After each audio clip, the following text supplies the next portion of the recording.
ನಮಸ್ಕಾರ ಸ್ನೇಹಿತರೆ, ನಮ್ಮ ನಂಬಿಕೆಗೆ ಸ್ವಾಗತ ಸುಸ್ವಾಗತ. ಸ್ನೇಹಿತರೆ, ಸೌಜನ್ಯ ಅತ್ಯಾಚಾರ ಕೊಲೆ ಪ್ರಕರಣ ಮತ್ತು 2 ದಶಕಗಳಲ್ಲಿ ಧರ್ಮಸ್ಥಳ ಗ್ರಾಮದಲ್ಲಿ ನಡೆದಿರುವ ಕೊಲೆ, ಅತ್ಯಾಚಾರ ಹಾಗೂ ಮೃತದೇಹಗಳನ್ನು ಹೂತು ಹಾಕಿರುವ ಕುರಿತಾದ ನ್ಯಾಯಕ್ಕಾಗಿ ಹೋರಾಟಗಳು, ಪ್ರತಿಭಟನೆಗಳು ನಡೀತಿದೆ. ಹಾಗೂ ಅನ್ಯಾಯದ ವಿರುದ್ಧವಾಗಿ ಹೊತ್ತಿಕೊಂಡಿರುವ ಕಾವು ದಿನೇ ದಿನೇ ಯಾವೆಲ್ಲ ದಿಕ್ಕಲ್ಲಿ ಸಾಕ್ತಿದೆ ಅನ್ನೋದನ್ನ ನಾವೆಲ್ಲರೂ ನೋಡ್ತಿದ್ದೇವೆ. ಧರ್ಮಸ್ಥಳ ಗ್ರಾಮದಲ್ಲಿ ನಡೆದಿದೆ ಎನ್ನಲಾಗ್ತಿರುವ ಹತ್ಯಾಕಾಂಡದ ಕುರಿತಾಗಿ ನಾನಾ ಊಹಾಪೋಹಗಳು ಜನಸಾಮಾನ್ಯರನ್ನ ಇನ್ನಿಲ್ಲದಂತೆ ಕದಲಿಸಿಬಿಟ್ಟಿದೆ. ನಿಜಕ್ಕೂ ಇದು ಸತ್ಯವಾ ಅಥವಾ ಪಿತೂರಿಯ ಅನ್ನೋದನ್ನ ವಿಮರ್ಶೆ ಮಾಡುವ ಹಂತಕ್ಕೆ ಪ್ರತಿಯೊಬ್ಬರೂ ಬಂದು ನಿಂತು ಬಿಟ್ಟಿದ್ದೇವೆ. ಹೌದು, ಇದು ನಿಜವೇ ಅನ್ನೋ ಬಣ ಒಂದು ಕಡೆಯಾದರೆ, ಇಲ್ಲ ಇದೆಲ್ಲವೂ ವ್ಯವಸ್ಥಿತವಾದ ಪಿತೂರಿ, ಧರ್ಮಕ್ಷೇತ್ರದ ವಿರುದ್ಧವಾಗಿ ನಡೆದಿರುವ ಷಡ್ಯಂತ್ರ ಅಂತ ಇನ್ನೊಂದು ಬಣ ಇದೇ ವಿಚಾರವಾಗಿ ಕೆಲಸ ಮಾಡ್ತಿದೆ. ಸ್ನೇಹಿತರೆ, ಮಂಗಳವಾರ ವಿಧಾನಸಭೆಯಲ್ಲಿ ನಡೆದ ಸದನದಲ್ಲಿ ಡಿಸಿಎಂ ಡಿಕೆ ಶಿವಕುಮಾರ್ ಏನ್ ಹೇಳಿದ್ರು ನೆನಪಿದ್ಯಾ? ರಾಜಕೀಯದಲ್ಲಿ ಧರ್ಮ ಇರಬೇಕೇ ಹೊರತು ಧರ್ಮದ ಹೆಸರಲ್ಲಿ ರಾಜಕೀಯ ಇರಬಾರದು ಅಂತ. ಈ ಮಾತು ಅದೆಷ್ಟು ಸತ್ಯ ಅಲ್ವಾ? ಇಲ್ಲಿ ಬಿಜೆಪಿ ಪಕ್ಷ ಹಾಗೂ ಕೆಲವೊಂದು ಸಂಘಟನೆಯವರು ಧರ್ಮದ ಹೆಸರಲ್ಲಿ ರಾಜಕೀಯ ಮಾಡಲು ಹೊರಟಿದ್ದಾರೆ. ಈ ಮಾತು ನಾವು ಹೇಳ್ತಿಲ್ಲ, ಬದಲಾಗಿ ಡಿಸಿಎಂ ಶಿವಕುಮಾರ್ ಅವರೇ ಸತ್ಯವನ್ನ ಹೊರಗೆ ಎಳೆಯುವ ಪ್ರಯತ್ನವನ್ನು ಮಾಡಿದ್ದಾರೆ. ಅಲ್ಲದೆ ಗೃಹ ಸಚಿವ ಜಿ ಪರಮೇಶ್ವರ್ ಅವರು ಕೂಡ ಖಡಕ್ಕಾಗಿಯೇ ಮಾತನಾಡಿದ್ದಾರೆ. ದೇವಸ್ಥಾನದ ವಿರುದ್ಧ ಯಾರು ಷಡ್ಯಂತ್ರ ಮಾಡಿದ್ದಾರೆ, ಅಪಪ್ರಚಾರ ಮಾಡಿದ್ದಾರೆ, ವಿನಾಕಾರಣ ದೇವಸ್ಥಾನಕ್ಕೆ ಕಪ್ಪು ಚುಕ್ಕೆ ತರುವಂತಹ ಕೆಲಸವನ್ನ ಮಾಡಿದ್ದಾರೆ, ಅವರಿಗೂ ಕಾನೂನು ಕ್ರಮ ತೆಗೆದುಕೊಳ್ಳಲಾಗುತ್ತೆ ಎಂದು.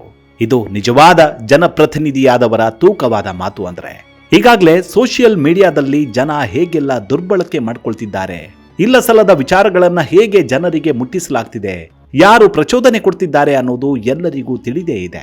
ಆ ಮಂಜುನಾಥ ಸ್ವಾಮಿ, ಅಣ್ಣಪ್ಪ ಸ್ವಾಮಿ ಅಂಥವರಿಗೆ ಒಳ್ಳೆ ಬುದ್ಧಿ ಕೊಡ್ಲಿ. ಇರ್ಲಿ, ಈಗ ವಿಷಯಕ್ಕೆ ಬಂದ್ರೆ, ಇಷ್ಟು ದಿನ ಯಾರ ಹೇಳಿಕೆಯನ್ನ ಇಡೀ ಸಮಾಜ ಎದುರು ನೋಡ್ತಿತ್ತೋ ಅವರೇ ಈಗ ಸಮಾಜದ ಎದುರು ಪ್ರತ್ಯಕ್ಷರಾಗಿದ್ದಾರೆ.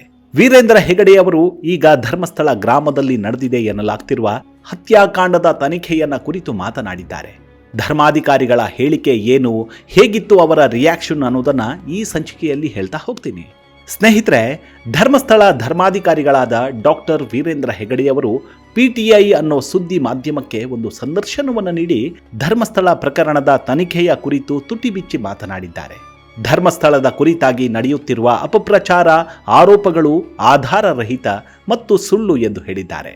ಅಲ್ಲದೆ ಆರೋಪಗಳ ಕುರಿತು ಎಸ್ಐಟಿ ತನಿಖೆಯನ್ನ ಸ್ವಾಗತಿಸುತ್ತೇನೆ, ಸತ್ಯ ಹೊರಬರಲಿದೆ ಎಂದು ವಿಶ್ವಾಸವನ್ನು ವ್ಯಕ್ತಪಡಿಸಿದ್ದಾರೆ.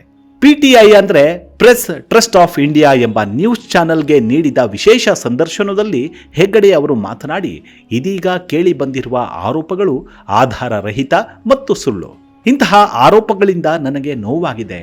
ಸಾಮಾಜಿಕ ಮಾಧ್ಯಮಗಳಲ್ಲಿ ಈ ವಿಷಯಗಳನ್ನು ಬಿಂಬಿಸಿದ ರೀತಿ ನೈತಿಕವಾಗಿ ತಪ್ಪು.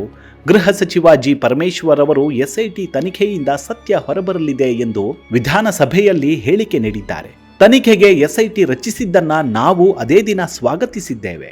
ಸರ್ಕಾರ ಎಸ್ಐಟಿ ರಚಿಸಿರುವುದು ಒಳ್ಳೆಯದು, ಯಾಕಂದ್ರೆ ಸತ್ಯ ಹೊರಬರಬೇಕಿದೆ. ಈಗ ಕೇಳಿ ಬಂದಿರುವ ಆರೋಪಗಳು ಹಾಗೆಯೇ ಉಳಿಯುವುದು ಒಳ್ಳೆಯದಲ್ಲ. ಎಸ್ಐಟಿ ತನಿಖೆ ಆದಷ್ಟು ಬೇಗ ಪೂರ್ಣಗೊಂಡು ವಿವಾದ ಬಗೆಹರಿಯಬೇಕೆಂದು ಬಯಸುತ್ತೇನೆ. ನಾವು ಎಲ್ಲವನ್ನೂ ಮುಕ್ತವಾಗಿ ಇಟ್ಟುಕೊಂಡಿದ್ದೇವೆ. ಎಸ್ಐಟಿ ಸಮಗ್ರ ತನಿಖೆಯನ್ನ ನಡೆಸಬೇಕು ಮತ್ತು ತಪ್ಪಿತಸ್ಥರಿಗೆ ಶಿಕ್ಷೆಯಾಗಬೇಕು ಅಂದಿದ್ದಾರೆ. ಅಲ್ಲದೆ ಈ ಧರ್ಮಸ್ಥಳದಲ್ಲಿ ಶವಗಳನ್ನ ಹೂಳಲಾಗಿದೆ ಎಂಬ ಸಾಕ್ಷಿ ದೂರುದಾರನ ಆರೋಪಗಳಿಗೆ ಪ್ರತಿಕ್ರಿಯಿಸಿ, ಅದು ಅಸಾಧ್ಯ, ಧರ್ಮಸ್ಥಳದಲ್ಲಿ ಯಾರಾದರೂ ಸತ್ತರೆ ಅವರಿಗೆ ಮೋಕ್ಷ ಸಿಗುತ್ತದೆ ಎಂಬ ನಂಬಿಕೆ ಹಲವರಲ್ಲಿದೆ.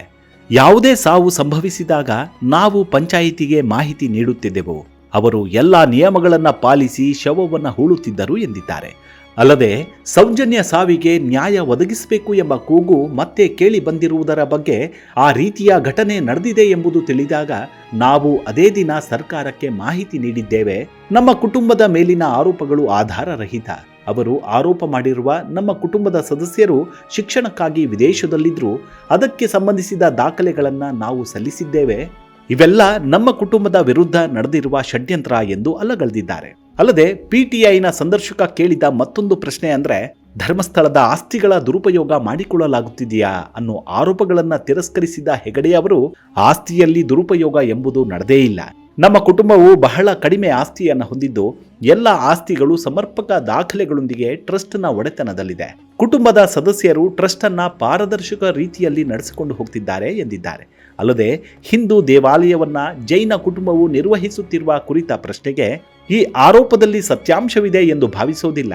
ಜೈನರು ನಡೆಸುತ್ತಿರುವ ಅನೇಕ ದೇವಾಲಯಗಳಿದ್ದು ಅಲ್ಲಿ ಎಲ್ಲ ರೀತಿಯ ಧಾರ್ಮಿಕ ಆಚರಣೆಗಳನ್ನು ಪಾಲಿಸಲಾಗ್ತಿದೆ ಎಂದಷ್ಟೇ ಉತ್ತರಿಸಿದ್ದಾರೆ. ಅಲ್ಲದೆ ಧರ್ಮಸ್ಥಳ ಕ್ಷೇತ್ರ ಮತ್ತು ಟ್ರಸ್ಟ್ ಅನ್ನ ಗುರಿಯಾಗಿಸಿಕೊಂಡು ವಿವಿಧ ಆರೋಪಗಳನ್ನು ಮಾಡುವ ವ್ಯವಸ್ಥಿತ ಪಿತೂರಿ ಕಳೆದ 14 ವರ್ಷಗಳಿಂದಲೂ ನಡೀತಿದೆ. ಅದೆಲ್ಲದಕ್ಕೂ ಆದಷ್ಟು ಬೇಗ ತೆರೆ ಎಳೆದು ಆರೋಪ ಮುಕ್ತವಾಗಬೇಕೆಂದು ಅತ್ಯಲ್ಪ ಸಮಯದಲ್ಲಿ ಸ್ಪಷ್ಟೀಕರಣ ನೀಡಿದ್ದಾರೆ.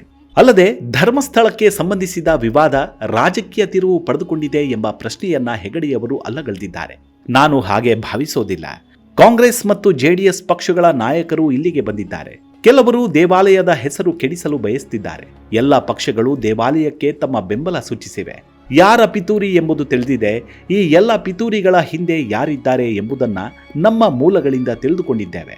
ಆದರೆ ನಮ್ಮ ಬಳಿ ಪುರಾವೆಗಳಿಲ್ಲದ ಕಾರಣ ಯಾವುದೇ ಹೇಳಿಕೆ ನೀಡಲು ಸಾಧ್ಯವಾಗುತ್ತಿಲ್ಲ.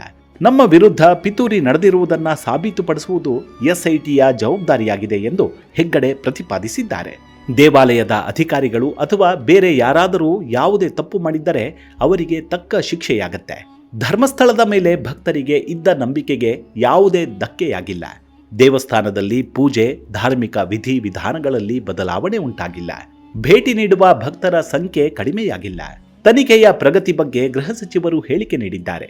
ಮಧ್ಯಂತರ ವರದಿ ನೀಡಲಾಗಿದೆ ಎಂದು ಭಾವಿಸಿದ್ದು ಶೀಘ್ರದಲ್ಲೇ ಅಂತಿಮ ವರದಿ ಸಲ್ಲಿಕೆಯಾಗುವ ನಿರೀಕ್ಷೆ ಇದೆ. ಆರೋಪಗಳು ಸುಳ್ಳು ಎಂಬುದು ಖಚಿತವಾಗುತ್ತಿರುವ ಕಾರಣ ಜನರು ಈಗ ಹೆಚ್ಚಿನ ಸಂಖ್ಯೆಯಲ್ಲಿ ದೇವಾಲಯವನ್ನ ಬೆಂಬಲಿಸಲು ಮುಂದೆ ಬಂದಿದ್ದಾರೆ. ನಾವು ಮಾಡುತ್ತಿರುವ ಒಳ್ಳೆಯ ಕೆಲಸಗಳನ್ನು ಸಹಿಸಲಾಗದೆ ಕೆಲವು ಶಕ್ತಿಗಳು ಸುಳ್ಳು ಆರೋಪಗಳನ್ನು ಮಾಡ್ತಿವೆ. ಆದರೆ ನಾವು ವಿಚಲಿತರಾಗಿಲ್ಲ ಎಂದಿದ್ದಾರೆ. ಇಡೀ ಕರ್ನಾಟಕದ ಜನತೆಯೇ ಅದಕ್ಕಾಗಿ ಎದುರು ನೋಡ್ತಿದ್ದಾರೆ. ಯಾರು ತಪ್ಪಿತಸ್ಥರೋ ಅವರ ವಿರುದ್ಧ ಕಠಿಣ ಕಾನೂನು ಕ್ರಮ ತೆಗೆದುಕೊಳ್ಳಬೇಕು. ಈ ಸಮಾಜದೆದುರು ಆ ದುಷ್ಟ ಮನಸ್ಥಿತಿಯ ಕ್ರೂರ ಮೃಗ ಬೆತ್ತಲಾದರೆ ಮಾತ್ರ ಇಷ್ಟು ವರ್ಷ ಹೊಗೆಯಾಡುತ್ತಿರುವ ಆ ನೋವಿನ ಆರ್ತನಾದಕ್ಕೆ ಶಾಂತಿ, ನೆಮ್ಮದಿ, ಸಮಾಧಾನ, ತೃಪ್ತಿ ಸಿಗೋದಕ್ಕೆ ಸಾಧ್ಯ. ಇದೀಗ ತನಿಖೆಯ ದಿಕ್ಕು ಬೇರೆ ಆಯಾಮದಲ್ಲಿ ಸಾಗ್ತಿದೆ. ಮಾತ್ರವಲ್ಲ, ಏನಾಗ್ತಿದೆ ವಿಚಾರಣೆಯ ಹಂತ ಎಂಬುದು ಯಾರೊಬ್ಬರಿಗೂ ತಿಳಿದಿಲ್ಲ. ಆದರೆ ಬಿಜೆಪಿಯ ನಡೆ ಎತ್ತ ಕಡೆ ಅನ್ನೋದೇ ನಿಜಕ್ಕೂ ಅರಿಯದಾಗಿರುವ ಪ್ರಶ್ನೆ. ಕೋಮು ಭಾವನೆ, ಸಮಾಜದಲ್ಲಿ ಶಾಂತಿ ಕದಡುವ ನೀತಿ, ಅಪಪ್ರಚಾರ, ಷಡ್ಯಂತ್ರ ಇದೆಲ್ಲವೂ ಹೊಸದೇನಲ್ಲ. ಈ ಹಿಂದೆಯೂ ಬಿಜೆಪಿ ಸಮಾಜದ ಸ್ವಾಸ್ಥ್ಯ ಹಾಳು ಮಾಡುವ ಹುನ್ನಾರವನ್ನ ನೋಡಿದ್ದೇವೆ ಎಂದು ಸಚಿವ ದಿನೇಶ್ ಗುಂಡೂರಾವ್ ಅವರು ಕಿಡಿಕಾರಿದ್ದಾರೆ. ಮಾತ್ರವಲ್ಲ, ಧರ್ಮಕ್ಷೇತ್ರದ ವಿರುದ್ಧ ಷಡ್ಯಂತ್ರವನ್ನು ರೂಪಿಸಿ ವಿನಾಕಾರಣ ದೇವರು, ಧರ್ಮ ಅಂತೆಲ್ಲ ಪಿತೂರಿ ಮಾಡುತ್ತಿರುವವರ ವಿರುದ್ಧ ಸೂಕ್ತ ತನಿಖೆಯನ್ನು ಮಾಡಿ ಕ್ರಮ ಕೈಗೊಳ್ಳಲಾಗುವುದು ಎಂಬ ಎಚ್ಚರಿಕೆಯನ್ನು ನೀಡಿದ್ದಾರೆ.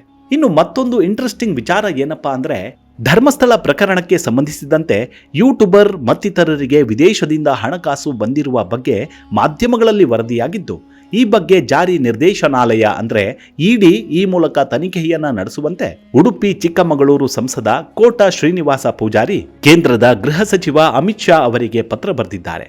ಆ ಪತ್ರದಲ್ಲಿರುವ ಸಾರಾಂಶವೆಂದರೆ, ಗುಂಪೊಂದು ಧರ್ಮಸ್ಥಳದ ಪಾವಿತ್ರ್ಯತೆಯನ್ನ ಹಾಳು ಮಾಡಲು ಸಂಚು ರೂಪಿಸಿರುವ ಬಗ್ಗೆ ವರದಿಯಾಗಿದೆ. ಸ್ವತಃ ಡಿಸಿಎಂ ಡಿಕೆ ಶಿವಕುಮಾರ್ ಅವರು ಧರ್ಮಸ್ಥಳದ ವಿರುದ್ಧ ಸಂಚು ನಡೆದಿದೆ ಎಂದು ಬಹಿರಂಗವಾಗಿ ಹೇಳಿದ್ದಾರೆ. ಎಡಪಂಥೀಯ ಗುಂಪುಗಳ ಮನವಿ ಮೇರೆಗೆ ವಿಶೇಷ ತನಿಖಾ ತಂಡ ರಚಿಸಲಾಗಿದೆ ಎಂದು ದಕ್ಷಿಣ ಕನ್ನಡದ ಜಿಲ್ಲಾ ಉಸ್ತುವಾರಿ ಸಚಿವರು ಹೇಳಿದ್ದಾರೆ.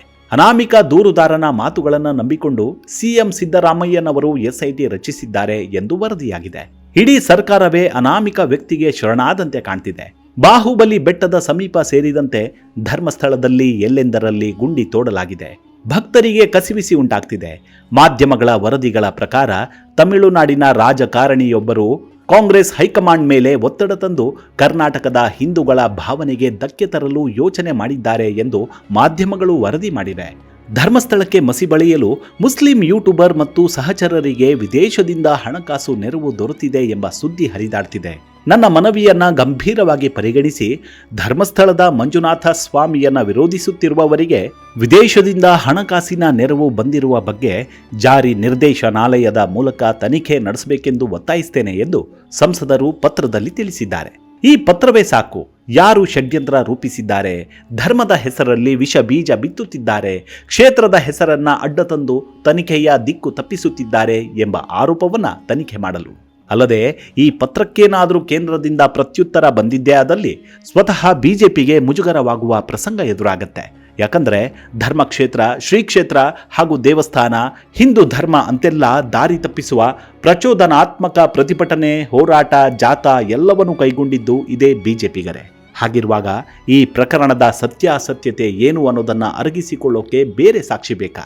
ಅದೆಲ್ಲವೂ ತನಿಖೆಯಲ್ಲಿ ಬಯಲಾದ್ರೆ ಯಾರು ಸತ್ಯ ಯಾರು ಸುಳ್ಳು ಅನ್ನೋದು ಹೊರಬರುತ್ತೆ. ಎಲ್ಲರಿಗೂ ಕ್ಲಾರಿಟಿ ಸಿಕ್ಕೇ ಸಿಗುತ್ತೆ. ಇದು ಆರಂಭದ ಅಧ್ಯಾಯ, ಅಂತ್ಯದ ಸೂಚನೆಯಲ್ಲ. ನಮಸ್ಕಾರ.